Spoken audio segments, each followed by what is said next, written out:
అందరికీ నమస్కారం. Daily 6 PM 6 previous year questions. So ఈరోజు 7వ రోజు సైన్స్ అండ్ టెక్నాలజీ మరియు పర్యావరణ సమస్యల గురించి మనం చెప్పుకుంటున్నాం. ఏబిపిఎస్సి, టీజీపీఎస్సి సో ఇరు రాష్ట్రాల అభ్యర్థులకి చాలా ఉపయోగకరమైన కంటెంట్ ఇది. ఇలాంటి మంచి కంటెంట్, ఇంత క్వాలిటీ కంటెంట్ రోజు మీరు కావాలనుకుంటే సో మీ తరపున నాకు ఒక చిన్న సపోర్ట్ అవసరం. అది మీరు 1 సెకండ్లో చేయగలిగే సపోర్టే. అందరూ ఈ వీడియో నచ్చితే లైక్ చేయండి, అలానే మీ స్నేహితులకి మర్చిపోకుండా షేర్ చేయండి. సో అలానే ఎవరైతే ఇంతవరకు సబ్స్క్రైబ్ చేసుకోలేదో వాళ్ళందరూ కూడా సబ్స్క్రైబ్ అయితే చేసుకోండి. రోజు ఈ వీడియో క్లాస్ మిస్ అవ్వకుండా నోటిఫికేషన్ వస్తుంది. So thank you. ఇక చూడండి, సో ఇప్పుడు ఈ క్లాస్లో మనం 2025లో 2025 ఫస్ట్లో మనం ఏబిపిఎస్సికి సంబంధించిన గ్రూప్ 2 మెయిన్స్ అయితే జరిగింది. Mains examination to the post of group 2.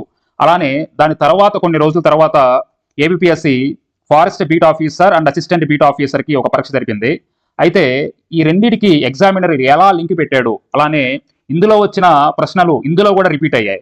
So అందుకని నేను ప్రీవియస్ ఇయర్ క్వశ్చన్స్ని ఎందుకు చదవమంటానంటే సో అన్నీ కూడా దాదాపుగా రిపీట్ అయిన క్వశ్చన్స్. ఒకసారి మనం చూడండి దీనికి సంబంధించి. ప్రీవియస్ క్లాస్లో మనం చెప్పుకున్నాం, భారతదేశంలో చెత్త నిర్వహణ పద్ధతులకి మనకి ప్రధానంగా 4 పద్ధతులు యూజ్ చేస్తున్నాం. ల్యాండ్ ఫిల్లింగ్, అలానే ఇన్సినరేషన్ అంటారు, సో భస్మీకరణము, అలానే కంపోస్టింగ్, అలానే రీయూజ్. సో వీటి గురించి మనం చెప్పుకున్నాం. ఓకే, సో వాటి యొక్క లాభాలు చెప్పుకున్నాం, అలానే వాటి యొక్క మరి సమస్యలు కూడా, వాటి నుంచి వచ్చే సమస్యలు కూడా చెప్పుకున్నాం. సో చూడండి ఒకసారి దీని గురించి ఎలా అడిగాడో. సో మనకి forest beat officer, assistant beat officer ఈ పరీక్షలు ఏం అడిగాడో చూడండి. భారతదేశంలో ఘన వ్యర్థాలను పారవేసేందుకు వినియోగించే అత్యంత సాధారణ పద్ధతి మనకు లాస్ట్ క్లాస్లో చెప్పుకున్నాం. ఈ 4 కూడా ఇక్కడ పద్ధతులే. ఈ 4 కూడా డిస్పోజల్స్, వేస్ట్ డిస్పోజల్సే. కానీ ఇక్కడ మనకి అత్యంత సాధారణ పద్ధతి అంటే మనకి ల్యాండ్ ఫిల్లింగే పెట్టాం. అయితే ఇక్కడ ఈ ప్రశ్నే మళ్ళీ ఇక్కడ చూడండి ఒకసారి గ్రూప్ 2లో కూడా పడింది. సో చూడండి ఒకసారి గ్రూప్ 2లో, అంటే చూడండి గ్రూప్ 2లో అడిగిన ప్రశ్నే మళ్ళీ FBO FSOలో అడిగాడు. చూడండి, భారతదేశంలో పట్టణ ప్రాంతాల్లో ఘన వ్యర్థాలను పారవేసేందుకు క్రింది వాటిలో ఉపయోగించే పద్ధతి ఏవి అన్నాడు. అంటే ఇక్కడ 4 ఆప్షన్లు ఇచ్చి ఒకదాన్ని ఎంచుకోమన్నాడు. ఇక్కడ ఆ 3 ఇచ్చి పైవన్నీ అని ఇచ్చాడు. సో కాబట్టి మనం కంపోస్టింగ్ ఎంచుకుంటాం, దహనం ఎంచుకుంటాం, ల్యాండ్ ఫిల్లింగ్ ఎంచుకుంటాం. సో కాబట్టి ఒకదాన్ని ఎంచుకోవడానికి కుదరదు కదా, పైవన్నీ అని చెప్పేసరికి కాబట్టి పైవన్నీ. అలా కాకుండా ఇలా ఇస్తే మనకి ఈ 4 అత్యంత సాధారణ పద్ధతి ఏంటంటే ల్యాండ్ ఫిల్లింగ్. సో అలా ఆలోచించుకోవాలి. అంటే మనకి ఎంత చాకచక్యంగా ఆన్సర్ పెట్టడం అనేది ముఖ్యం ఇక్కడ. అలానే చూడండి ఒకసారి ఇంకా చూడండి, మనకి FBOలో post of the forest beat officer and assistant beat ఆఫీసర్లో అడిగిన ప్రశ్న ఇవన్నీ కూడా ఒకే ఒక కాన్సెప్ట్ బేస్ చేసుకొని అడిగాడు. ఇవన్నీ కూడా చూడండి, sanitary land fill open dump కన్నా భిన్నంగా ఉంటుంది. ఎందుకంటే సో శానిటరీ ల్యాండ్ ఫిల్ అనేది ఓపెన్ డంప్ కన్నా భిన్నంగా ఉంటుందంట. ఎందుకంటే దీని ఆన్సర్ కూడా ఇక్కడే ఇచ్చాడు. భూగర్భ జల కాలుష్యాన్ని నివారించడానికి ఇది లైనర్ వ్యవస్థని ఉపయోగిస్తుంది. ఇలా చదివితే మీకు అర్థం కాదు, దీన్ని ఎక్స్ప్లెయిన్ చేస్తాను చూడండి ఒకసారి. మనకి వ్యర్థాల తొలగింపు పద్ధతుల్లో మనకి ప్రధానంగా ఇక్కడ 2 ఉంటాయి. ఏంటంటే సాధారణంగా మనం ఉపయోగించేది ఓపెన్ డంప్ అంటారు. అంటే ఇది ఓల్డ్ మెథడ్ అనమాట, ఎప్పటి నుంచో ఉపయోగిస్తున్నారు, ఓల్డ్ మెథడ్ అంటే పాత పద్ధతి. సో అలానే ఇది అన్ప్లాన్డ్ అంటే ప్రణాళిక లేనిది ఇది మొత్తం కూడా. అంటే ఏంటి, మనం చెత్త వ్యర్థాలను మొత్తం కూడా ఏం చేస్తాం, ఊరు బయట లేకపోతే నగరం బయట ఒక గుంత దోమి సో అక్కడ ఏం చేస్తారు, డంప్ చేస్తారు. అక్కడ మొత్తం ఈ చెత్త మొత్తం కూడా కూరుకొని పోతుంది. అయితే కొన్నాళ్ళకి వర్షాకాలంలో వర్షాలు పడి ఏమవుతుంది, మొత్తం కూడా ఇది ఎలా లీచెట్గా మారుతుంది. అంటే కింద ఒక పొర ఏర్పడుతుంది, లీచెట్ అంటారు దాన్ని. అంటే లీచెట్ అంటే అదొక టాక్సిక్ లిక్విడ్ అనమాట, చాలా ప్రమాదకరమైంది. అది ఏం చేస్తుందంటే కింద భూమిలోకి కూరుకొని పోద్ది. మనకి ఇలా కూరుకొని పోవడం వల్ల, కంటామినేటెడ్ అవ్వడం వల్ల మొత్తం కూడా ఏమవుతుంది, కింద ఉన్న భూగర్భ జలాలు కలుషితం అయిపోతాయి. పొల్యూట్స్ ది గ్రౌండ్ వాటర్, భూగర్భ జలాన్ని కలుషితం చేస్తుంది ఈ లీచెట్ అనేది. సో కాబట్టి ఇది చాలా ప్రమాదకరం. అందుకనే ఇప్పుడు దాన్ని మనం నివారించడానికి ఏం చేస్తున్నాం అంటే శానిటరీ ల్యాండ్ ఫిల్ అనే పద్ధతిని వాడుతున్నాం. ఇది సైంటిఫిక్ మెథడ్ ఇది. అలానే ఇంజనీరింగ్ మెథడ్ ఇది, అంటే ఒక శాస్త్రీయ పద్ధతి. ఇంజనీరింగ్ పొజిషన్లో వాడతారు దీన్ని. సరే చూడండి ఒకసారి ఏం చేస్తారు, సేమ్ గుంత తవ్వుతారు. సో వ్యర్థాలు వేస్తారు. వ్యర్థాలు వేయకముందు గుంత తీసిన తర్వాత, వ్యర్థాలు వేయకముందు గుంత తీసిన తర్వాత ఒక కింద లైనర్ అనే దాన్ని వేస్తారు. లైనర్ సిస్టమ్ అంటారు దీన్ని. అంటే ఒక ప్లాస్టిక్ క్లే, ఒక లైనర్ అనే దాన్ని వేస్తారు, అంటే కిందకి ఇంకిపోకుండా. సో మధ్యలో అంటే దాని కింద ఏం చేస్తారంటే ఈ లీచెట్ ఎలానూ వస్తుంది కదా మన వ్యర్థాలు వేసిన తర్వాత, ఆ లీచెట్ ని కలెక్షన్ అంటే మనం సేకరించడానికి ఒక పైప్ లాంటిది పెడతారు. సో దానివల్ల ఏంటంటే సో రాబోయే రోజుల్లో మనం దాన్ని విడిగా తీసుకోవచ్చు. అట్లా మనం వర్షం పడగానే కిందకి ఎట్లానూ లీచెట్ అనేది కిందకి ఇంకిపోతుంది. అలా ఇంకిపోయినప్పుడు లైనర్ అనేది అడ్డుకుంటుంది. సో కింద ఉన్న ఆ యొక్క లీచెట్ అనేది ఆ గొట్టం నుంచి మనం ట్రీట్మెంట్ ప్లాంట్కి పంపుతాం విడిగా. సో దాని ద్వారా ఏమవుతుంది, ఇక్కడ సో పొల్యూట్ అవుతాయి, ఇక్కడ భూగర్భ జలాలు పొల్యూట్ కావు. సో అందుకనే భూగర్భ జలాలని రక్షిస్తుంది ఈ శానిటరీ ల్యాండ్ ఫిల్. సో ఇదే మనల్ని ఎగ్జామ్లో అడిగాడు. చూడండి, sanitary land fill open dump కన్నా ఎందుకు భిన్నంగా ఉంటుంది? ఎందుకు? భూగర్భ జల కాలుష్యాన్ని నివారించడానికి ఉపయోగపడుతుంది, అంతే కదా. So simple. అలానే నెక్స్ట్ చూడండి, ఇంకా మెయిన్స్ లో గ్రూప్ 2 మెయిన్స్ లో ఇంకా ఏమడిగాడో చూడండి. ఇది మొత్తం కూడా ఒకే ఒక కాన్సెప్ట్ గురించి అడిగాడు. మొత్తం కూడా సాలిడ్ వేస్ట్ మేనేజ్మెంట్ గురించి మొత్తం కూడా అడిగాడు. చూడండి, వ్యర్థాలను పారవేసే పద్ధతి ఒకవైపు ఇచ్చాడు, అలానే మరి వీటి వల్ల లాభాలు నష్టాలు ఒకవైపు ఇచ్చాడు. మనందరికీ కూడా తెలుసు ల్యాండ్ ఫిల్, అలానే దహనము, కంపోస్టింగ్, రీసైక్లింగ్, ఇవి ఆల్రెడీ మనం చెప్పుకున్నాం. ఇవి మళ్ళీ ఎఫ్బీఓలో కూడా రిపీట్ చేశాడు, అంతే కదా. ఫారెస్ట్ బీట్ ఆఫీసర్లో కూడా రిపీట్ చేశాడు. సో చూడండి ఒకసారి, అన్ని కూడా ఈ కాన్సెప్ట్ ద్వారానే వస్తున్నాయి. సరే, దీని ఆన్సర్ చూద్దాం. చూడండి, ఫస్ట్ ల్యాండ్ ఫిల్లింగ్ ఇప్పుడే మనం చెప్పుకున్నాం. సో దీనివల్ల లాభం ఉంటుంది, నష్టం ఉంటుంది. ఓకే, ఇది చెత్తని పారవేయడానికి అత్యంత సులభమైన పద్ధతి, అలానే తక్కువ ఖర్చు, లో కాస్ట్. అలానే దీనివల్ల నష్టం ఏంది? ఇప్పుడే మనం చెప్పుకున్నాం. దీనికి గనక కింద లైనర్ వేయకపోతే సో లీచెట్ అనేది కింద ఒక పొరలాగా ఫామ్ అవుతుంది, రసాయనాలు మొత్తం కూడా అందులో వచ్చి చేరతాయి. తద్వారా ఏమవుతుంది? భూగర్భ జలాలు కలుషితం అవుతాయి. సో కాబట్టి ఇది లాభము ఎట్ట చేసుకోవాలి? లీనర్ అనే పద్ధతి ఏదైతే ఉందో, ఒక లైన్ వేయడం వల్ల, సో ఇంజనీరింగ్ పద్ధతి పాటించడం వల్ల మనం లాభం పొందుతాము, నష్టం రాకుండా ఉంటుంది. అలానే సో దహనము, ఇన్సినరేషన్ అంటారు. సో చూడండి ఒకసారి, లాభం. సో దీనివల్ల ఏంటి? చెత్తను కాల్చడం వల్ల అది బూడిదిగా మారుతుంది. అలానే సో ఆ చెత్త మొత్తం కూడా 90% అక్కడెక్కడ తగ్గిపోద్ది. సో అది ఓకే. కానీ నష్టం ఏంటి? ప్లాస్టిక్ కానీ లేకపోతే ఇంకేదైనా దాన్ని కాల్చినప్పుడు అది వాతావరణంలోకి వెళ్ళి సో ప్రమాదకరమైన కాలుష్యకారాలని విడుదల చేస్తుంది. కాబట్టి దీనివల్ల లాభం ఎంత ఉందో నష్టం కూడా అంతే ఉంది. అలానే కంపోస్టింగ్ చూడండి, కంపోస్టింగ్ అంటే మనకి ఇక్కడ తడి చెత్త కుళ్ళినప్పుడు మీథేన్ వాయువు విడుదలవుతుంది. సో దీన్ని బయోగ్యాస్ అంటారు. అంటే ఏం చేయొచ్చు? వీటిని మనకి కుళ్ళే పదార్థాలు ఏవైతే ఉన్నాయో వాటిని మాత్రమే మనం కుళ్ళబెట్టి బయోగ్యాస్ గా మార్చుకోవచ్చు. అది ఉపయోగకరమైన లాభమైన పద్ధతి. అలానే నష్టం ఏంటంటే కంపోస్ట్ గుంతలు ఏర్పాటు చేయడానికి, అలానే నిర్వహించడానికి చాలా భూమి అవసరం. ఒక్కొక్కరికి మన భారతదేశంలో, అది కూడా మన ఆంధ్రప్రదేశ్లో మీ అందరికీ కూడా తెలుసు, మనం ఇల్లులు కట్టుకోవడానికి కూడా భూమి లేదు. సో ఇక్కడ చాలా కాస్ట్ ఉందన్నమాట. కాబట్టి మరి ఇల్లే లేని వాళ్ళకి కంపోస్టింగ్ ఎలా తయారు చేసుకుంటాం సార్ అని చాలా మంది పేద వర్గాలు, మధ్య వర్గాలు చాలా మంది అంటారు. అదే అనమాట. అలానే రీసైక్లింగ్. సో మనందరికి కూడా తెలుసు, దీనివల్ల లాభం ఏంటంటే పాత వస్తువులనే కొత్త వస్తువులుగా తయారు చేయడం. అలా తయారు చేసే పద్ధతిలో 10 మందికి ఉపాధి కూడా కల్పిస్తాం. సో దాని తర్వాత నష్టం ఏంటి? రీసైక్లింగ్ చేయడానికి ప్రత్యేకమైన ఫ్యాక్టరీలు కావాలి, అలానే యంత్రాలు కావాలి. ఇవి ఖర్చుతో కూడుకున్న పని. సో కాబట్టి లాభాలు ఉన్నాయి, నష్టాలు ఉన్నాయి. అదే మనల్ని ఇక్కడ ఎగ్జామ్లో అడిగాడు అనమాట. ఇవి దీని ఆన్సర్స్. ఇవి ఈజీగా పెట్టేయచ్చు ఇప్పుడు మీరు. అలానే నెక్స్ట్ చూడండి, సేమ్ కాన్సెప్ట్ ఏవైతే ఉందో మళ్ళీ అది ఇక్కడ మనం గ్రూప్ 2 మెయిన్స్ లో ఇక్కడ అడిగాడు అనమాట. అంటే చూడండి, మనకి వరుసగా అవే రిపీట్ అవుతున్నాయి. సో చూడండి ఒకసారి, ఇటువైపు వ్యర్థం ఇచ్చాడు, ఇటువైపు డిస్పోజల్ సిస్టమ్స్ ఇచ్చాడు. ఇక్కడ సేంద్రియ వ్యర్థ పదార్థాలు, అలానే ఈ వేస్ట్, అలానే ప్రమాదకర వ్యర్థాలు, అలానే పగిలిన గాజు ముక్కలు ఎలా మనం డిస్పోజల్ చేయాలి. సో ఇప్పుడే మనం క్లాసులో చెప్పుకున్నాం ఆల్రెడీ. సో ప్రీవియస్ క్లాసులో చెప్పుకున్నాం. చూడండి ఒకసారి దీని గురించి చూద్దాం. ఇప్పుడు సేంద్రియ వ్యర్థాలు అనుకోండి, సేంద్రియ వ్యర్థాలను మనం ఎలా చేస్తాం? వీటిని డిస్పోజల్ ఎలా చేస్తాం? దాన్ని కంపోస్టింగ్ మెథడ్లో చేస్తాం. ఇప్పుడే మనం చెప్పుకున్నాం కదా, మన ఇంట్లో కూరగాయల తొక్కలు కానీ, మిగిలిపోయిన ఆహారం, ఇలాంటివన్నీ కూడా సేంద్రియ వ్యర్థాలు త్వరగా కూలిపోతాయి. సో దాన్ని మనం కంపోస్టింగ్ ఎరువుగా తయారు చేసుకుంటాం, అంటే సహజ ఎరువుగా మార్చుకుంటాం. ఇది అత్యుత్తమ పద్ధతి. అలానే ఈ వేస్ట్, ఇప్పుడు మన ఇంట్లో వాడి పారేసిన బ్యాటరీలు కానీ, లేకపోతే పాత మనకి కంప్యూటర్స్ కానీ, లేకపోతే పాత ఫోన్లు, వాడి పారేసిన ఫోన్లు కానీ, వీటన్నిటిని కూడా ఏం చేయాలంటే రీసైక్లింగ్ చేయాలి. గుర్తుపెట్టుకోండి, రీసైక్లింగ్. సో అందుకని చూడండి, పాత కంప్యూటర్లు, మొబైల్ ఫోన్లు, ఎలక్ట్రానిక్ వ్యర్థాల్లో, అలానే ప్లాస్టిక్, గాజు, రాగి, బంగారం, ఇలాంటి అన్ని లోహాలు ఉంటాయి. మనం వీటిని కాల్ చేసామనుకోండి చాలా ప్రమాదకరం. అందుకనే ఏం చేయాలి? రీసైక్లింగ్ చేసుకోవాలి వాటిని. అలానే ప్రమాదకర వ్యర్థాలు, సో వీటిని మనం కాల్చకూడదు, గుర్తుపెట్టుకోండి. ఓకేనా? ప్రమాదకర వ్యర్థాలు, వీటిని కంపల్సరీగా మనం ఏం చేయాలి? కంపోస్టింగ్ చేయకూడదు, దహనం చేయాలి. ఎందుకంటే చూడండి, ఆసుపత్రి వ్యర్థాలు లేదా రసాయన వ్యర్థాలు చాలా ప్రమాదకరమైనవి. వీటిని మనం గనక మనం కింద కంపోస్టింగ్ చేస్తే అవి ఏమవుతాయి? లీచెట్ ఏర్పడి భూగర్భ జలాలు మొత్తం కూడా కలుషితం అవుతాయి. సో కాబట్టి మనం వీటిని అధిక ఉష్ణోగ్రత వద్ద కాల్చాలి. అప్పుడు లీచెట్ ఏర్పడకుండా భూగర్భ జలాలు కలుషితం అవ్వకుండా ఉంటాయి. అలానే పగిలిన గాజు ముక్కలు, సో ఈ గాజు ముక్కల్ని మనం ఏం చేయాలంటే ల్యాండ్ ఫిల్లింగ్ చేయాలి. ఈ ల్యాండ్ ఫిల్లింగ్ కూడా ఎలా చేయాలి? కింద ఒక లైనర్ వేసి, సో కింద భూగర్భ జలాల్లోకి వెళ్లకుండా ఏం చేయాలి? ల్యాండ్ ఫిల్లింగ్ అనేది చేయాలి. సో అందుకనే గాజుని రీసైక్లింగ్ చేసుకోవచ్చు, కానీ రీసైక్లింగ్ కూడా చేసుకోవచ్చు, కానీ మనం రీసైక్లింగ్ చేసేటప్పుడు పగిలిన గాజు ముక్కల్ని ముట్టుకోవాలంటే, టచ్ చేయాలంటే చాలా ప్రమాదకరం కదా. సో కాబట్టి ఎందుకు గాజుని ఏం చేస్తామో ల్యాండ్ ఫిల్లింగే చేసుకుంటాం, ఎందుకంటే పగిలిపోయింది కాబట్టి. ఇట్లా వ్యర్థాల నిర్వహణ పద్ధతుల్ని మనం ఇలా వాడుకోవాలి. సో ఇవే మనల్ని ఎగ్జామ్లో అడిగాడు. ఇవే మనకి ఇక్కడ ఈజీగా పెట్టేయచ్చు ఇప్పుడు మీరు. ఓకేనా?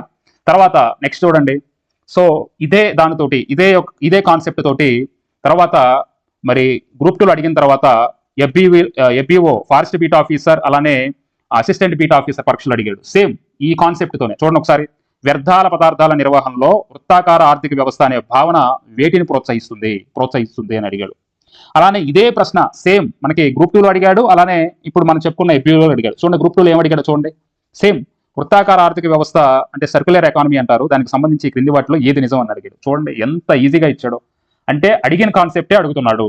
సో దీని గురించి చూద్దాం. చూడండి మనకి ఇక్కడ మనకి రేఖీయ ఆర్థిక వ్యవస్థ అంటే లీనియర్ ఎకానమీ సిస్టము, అలానే వృత్తాకార ఆర్థిక వ్యవస్థ సర్క్యులర్ ఎకానమీ సిస్టమ్ అని 2 రకాలు ఉంటాయి.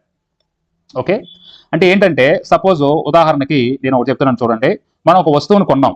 ఓకే, వస్తువును కొన్న తర్వాత అది దాన్ని వాడతాం, ఇంట్లో వాడతాం. ఇంట్లో వాడిన తర్వాత దాన్ని చివరికి ఏం చేస్తాం, డిస్పోజ్ అంటే పారేస్తాం. పారేసిన తర్వాత అది చెత్త ఎక్కువగా పేరుకొని పోతుంది, అంతే ఉండిపోతుంది. ఇప్పుడు మనం మొత్తం కూడా చేసే పద్ధతి అదే, లీనియర్ ఎకానమీనే. సో అలా చేయడం చాలా చాలా తప్పు. ఎట్లా వినియోగించుకోవాలి, చెత్తని ఎలా వినియోగించుకోవాలి, ఒక వస్తువుని ఎలా వినియోగించుకోవాలి అంటే చూడండి ఒకసారి.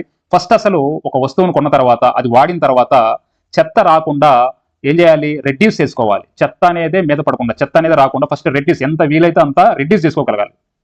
దాని తర్వాత సరే వచ్చింది అనుకోండి, వస్తే దాన్ని రీసైకిల్ చేసుకోవాలి.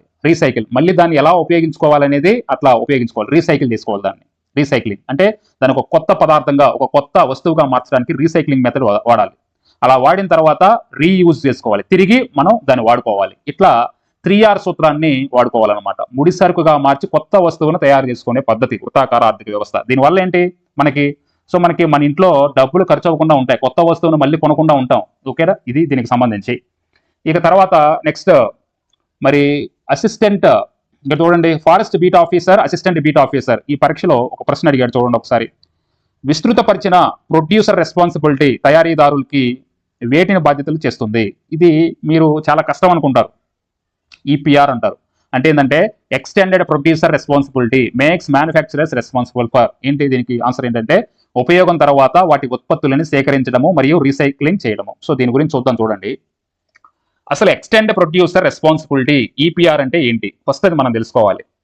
మనం సాధారణంగా ఏం చేస్తారంటే తయారీదారుడు ఉంటాడు, ప్రొడ్యూసర్ అంటే ఒక వస్తువును తయారు చేసే కంపెనీ ఉంటుంది.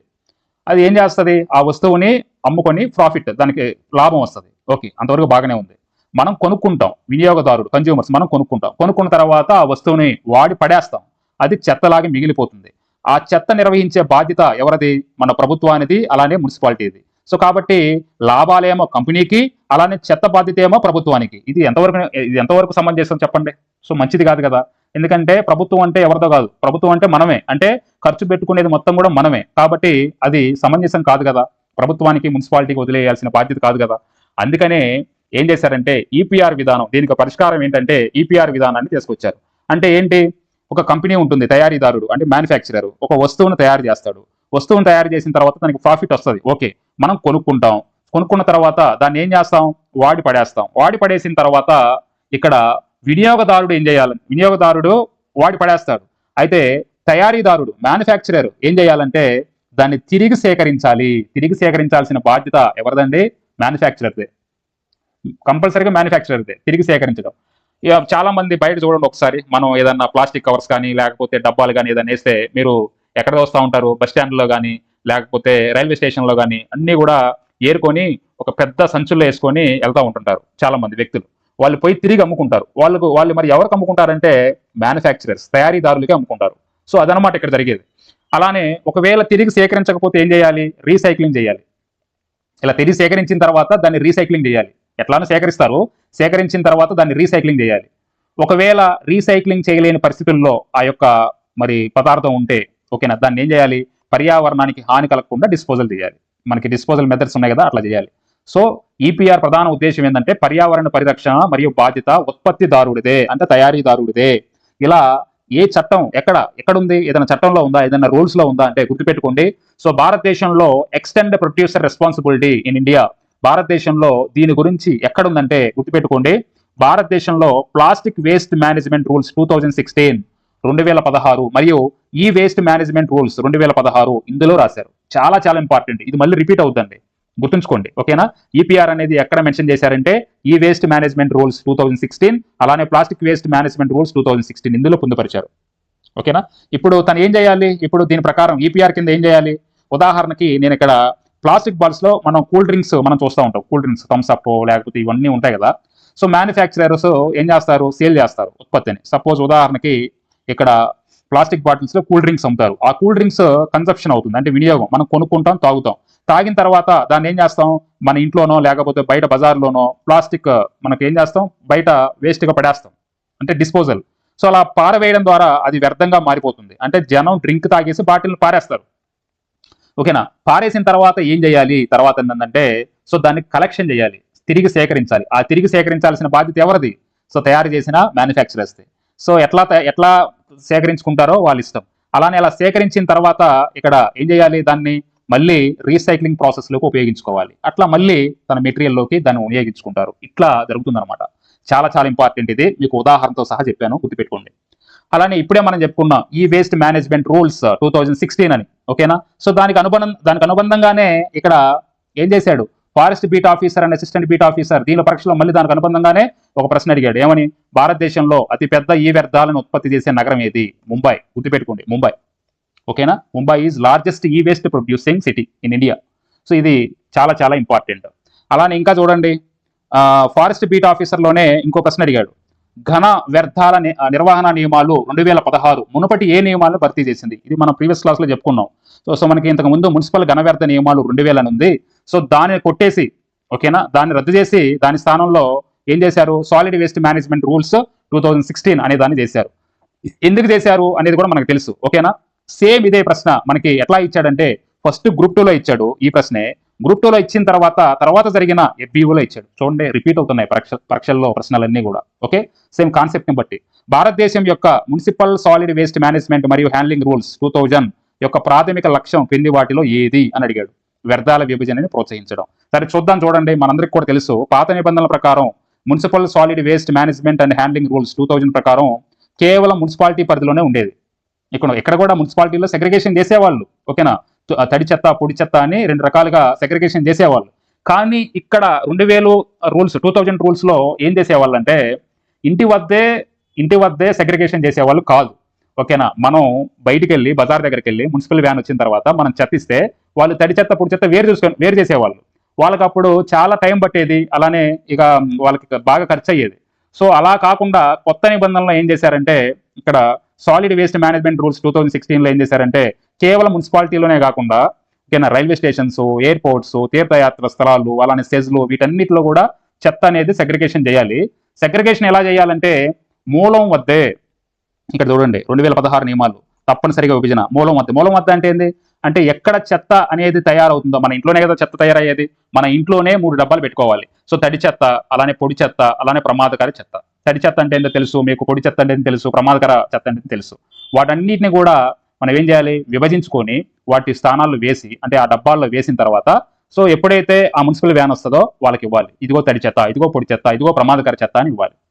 ఇచ్చినప్పుడు అంటే చెత్త ఇచ్చేవాళ్ళే, అంటే జనరేటర్స్ మనమే తడి చెత్త పొడి చెత్త అని వేరు చేసి ఇవ్వాలన్నమాట. అట్లా మనకి 2016 నియమాల్లో ఉంది. కానీ అంతకు ముందున్న 2000 నియమాల్లో కేవలం మున్సిపాలిటీల్లోనే ఉండేది. ఓకేనా, అలానే తడి చెత్త పొడి చెత్త వాళ్ళే ఏదో మున్సిపల్ వ్యాన్ దగ్గర ఉండే సిబ్బందే వాళ్ళే వేరు చేసుకునే వాళ్ళు. అలానే అట్లా ఉన్నప్పుడు మిశ్రమంగా ఉంటుంది కదా తడి చెత్త పొడి చెత్త, అలా రీసైక్లింగ్ చేసుకోలేం, కంపోస్టింగ్ చేసుకోలేం, అప్పుడు అసాధ్యం అనిపించింది. సో అందుకని అప్పుడు మున్సిపాలిటీలో విభజన చేయడం చాలా కష్టంగా అనిపించింది. అందుకని దాని స్థానంలో 2016 నియమాలని తీసుకొచ్చారు. ఓకేనా, ఇదనమాట దీనికి ప్రశ్నకి అర్థం. ఓకేనా, తర్వాత సో ఇది దీనికి సంబంధించి మీకు చాలా మంచి కంటెంట్ ఇస్తున్నాను, చాలా ఎక్సలెంట్ కంటెంట్ ఇస్తున్నాను. ప్రతి ఒక్కరు కూడా తప్పనిసరిగా ఈ వీడియోని లైక్ చేయండి. సో అందరూ కూడా సబ్స్క్రైబ్ అయితే చేసుకోండి. Thank you.